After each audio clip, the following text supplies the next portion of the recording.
రేవంత్ రెడ్డి గారు చేవెళ్ళ బహిరంగ సభలో కొన్ని అనుచితమైన పరుషమైన వ్యాఖ్యలు ఏవైతే చేశారో, నువ్వు మగాడివైతే ఇన్ని సీట్లు గెలువు అన్ని సీట్లు గెలువు అని వ్యాఖ్యలు అయితే చేశారో, వారికి నేను చెప్పేది ఒకటే. రేవంత్ రెడ్డి గారు, మీరు ఇవాళ అధికారంలో ఉన్నారు, ప్రభుత్వంలో ఉన్నారు, ముఖ్యమంత్రిగా ఉన్నారు. ముందుగా మీరు మీ భాష మార్చుకుంటే మంచిది. ఎందుకంటే గెలవడానికి ఆడ మగ అనే తేడా ఉండదు. గెలిచేది మగవారైనా గెలవచ్చు, ఆడవారైనా గెలవచ్చు. మరి నేను కూడా అనవచ్చు, మగాడివైతే నువ్వు మరి 2 లక్షల రుణమాఫీ అన్నావు, రుణమాఫీ చేయని నేను కూడా అనవచ్చు. మగాడివైతే రైతు భరోసా స్టార్ట్ చేయి, 70 లక్షల రైతుల ఖాతాల్లో డబ్బులేయని నేను కూడా అడగవచ్చు.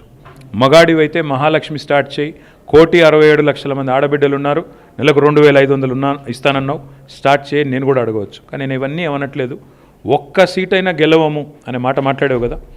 నీకు నిజంగానే దమ్ముంటే రేవంత్ రెడ్డి గారు, నేను సవాల్ చేస్తా ఉన్నా, నేను నా సిరిసిల్ల ఎమ్మెల్యే పదవికి రాజీనామా చేసి వస్తా. నువ్వు నీ ముఖ్యమంత్రి పదవికి, కొడంగల్ ఎమ్మెల్యే పదవికి రాజీనామా చేసిరా. నీ సిట్టింగ్ సీటు మల్కాజ్గిరిలో ఇద్దరం కొట్లాడదాం. ఆ ఒక్క సీట్లోనే తేల్చుకుందాం. ఈ రాష్ట్రం అంతా అత్తలాకుత్తలం చేయాల్సిన అవసరం లేదు. ఆ ఒక్క సీట్లోనే నేను వస్తాను మా పార్టీ తరపున, నీ తరపున నువ్వు రా, నీ కాంగ్రెస్ పార్టీ తరపున.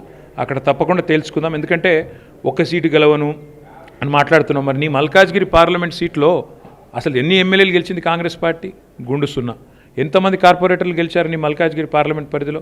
కాబట్టి గెలుపు ఓటములు అనే వాటిని పట్టుకొని, దాన్ని ఎక్కువగా ఊహించుకొని, తన శక్తి సామర్థ్యాలు తాను ఎక్కువగా ఊహించుకొని ఇవాళ మాట్లాడుతున్న రేవంత్ రెడ్డి గారికి నిజంగానే ధైర్యం ఉంటే, నిజంగానే దమ్ము ఉంటే, తెగువ ఉంటే నువ్వు రా, కొడంగల్ ఎమ్మెల్యే పదవికి రాజీనామా చేయి, ముఖ్యమంత్రి పదవికి రాజీనామా చేయి.